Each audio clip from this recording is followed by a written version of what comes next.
Question petit b. On aimerait calculer l'intégrale entre 0 et pi de cette fonction f. On se réfère aux infos de l'énoncé. Cet intervalle 0 pi doit m'interpeller. Et tout de suite, je fais le lien avec l'énoncé. Sur 0 pi, je connais f. F, elle vaut t sur 2. Donc, je recopie, je remplace la valeur de f pour pouvoir calculer. Et on calcule. Donc, si vous avez des soucis encore avec les coefficients, pensez que 1 demi, puisque c'est t sur 2, donc 1 demi fois t, il peut aller à l'extérieur, puisque en fait, primitive d'une constante fois une fonction, je laisse ma constante pour faire la primitive de la fonction. Donc ça, ce serait la même chose que 1 demi fois la primitive, comme ça vous serez sûr de ne pas vous tromper dans vos coefficients. Sauf qu'il ne faut pas l'oublier, hein. 1 demi, il reste, et je vais faire la primitive de t. Mais primitive de t, c'est t carré sur 2, pris entre 0 et pi. Ensuite, on calcule.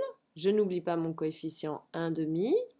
Et ensuite, on fait l'image de la borne supérieure moins l'image de la borne inférieure. Donc, ça va faire pi carré sur 2 moins l'image en 0, c'est-à-dire 0.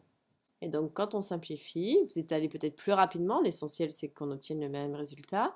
Donc, 1 demi fois pi carré sur 2, ça va faire pi carré sur 4. Petite remarque, cette valeur, on aurait pu le savoir avec le dessin. Pourquoi? Parce que f, c'est une fonction qui est positive ici, et on sait que une intégrale, ça correspond à un domaine. Là, c'est même l'aire du domaine entre la courbe, l'axe des abscisses et les droites d'équation. X égale 0 et x égale pi, c'est-à-dire ce domaine-là. Or, au niveau géométrique, ce domaine, c'est un triangle. Et l'aire d'un triangle, c'est base fois hauteur divisé par 2. Or, la base, c'est pi, fois la hauteur, c'était pi sur 2, le tout divisé par 2.